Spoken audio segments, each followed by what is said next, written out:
அனைவருக்கும் வணக்கங்க.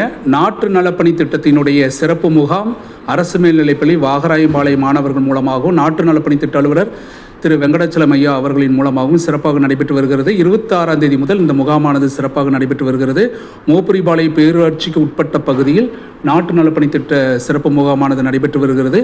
29/9/2025 திங்கட்கிழமை இன்று பார்த்தீங்கன்னா பாப்பம்பட்டி பிரிவில் இருக்கக்கூடிய அந்த குளப்பகுதி, அதாவது கௌசிகா நதி பகுதியில் பனை விதைகளானது விதைக்கப்பட்டது. பனை விதைகள் பற்றி உங்களுக்கே தெரியும். அதாவது பனை மரம், தமிழ்நாட்டினுடைய மரம் கற்பக விருட்சம் சொல்லுவாங்க, ஏழைகளின் கற்பக விருட்சம் பனை மரம் சொல்லுவாங்க.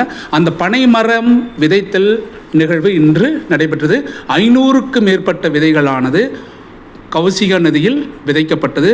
குறிப்பாக முன்னாள் மாணவர் திரு வெற்றி அவர்கள் மூலமாகவும், கௌசிகா நதி ஒருங்கிணைப்பாளர் திரு செல்வராஜ் ஐயா அவர்களின் மூலமாகவும் மற்றும் தலைமை ஆசிரியர் மூலமாகவும் நாட்டு நலப்பணி திட்ட மாணவர்கள் மூலமாகவும் இன்று சிறப்பாக அந்த பணியானது நடைபெற்றது.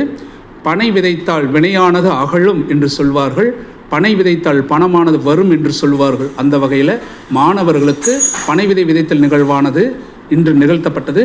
குறிப்பாக எதிர்காலம் சுற்றுச்சூழல் சிறப்பான நிலையில் இருப்பதற்காக மாணவ செல்வங்களுக்கு சிறந்த வழிகாட்டுதலானது வழங்கப்பட்டது. இந்த வழிகாட்டுதலை அடிப்படையாக கொண்டு மாணவ செல்வங்கள் மரங்களை நட்டனர்.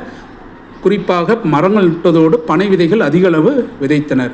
இந்த பனை விதை நிகழ்வுக்கு கலந்து கொண்ட அனைத்து ஆசிரியர் பெருமக்களுக்கும், முன்னாள் மாணவ செல்வங்களுக்கும், இந்நாள் நாட்டு நலப்பணி திட்ட அலுவலருக்கும், நாட்டு நலப்பணி திட்ட மாணவ செல்வங்களுக்கு எங்களுடைய நன்றிகளையும் வாழ்த்துக்களையும் வணக்கங்களையும் தெரிவித்துக் கொள்கின்றேன்.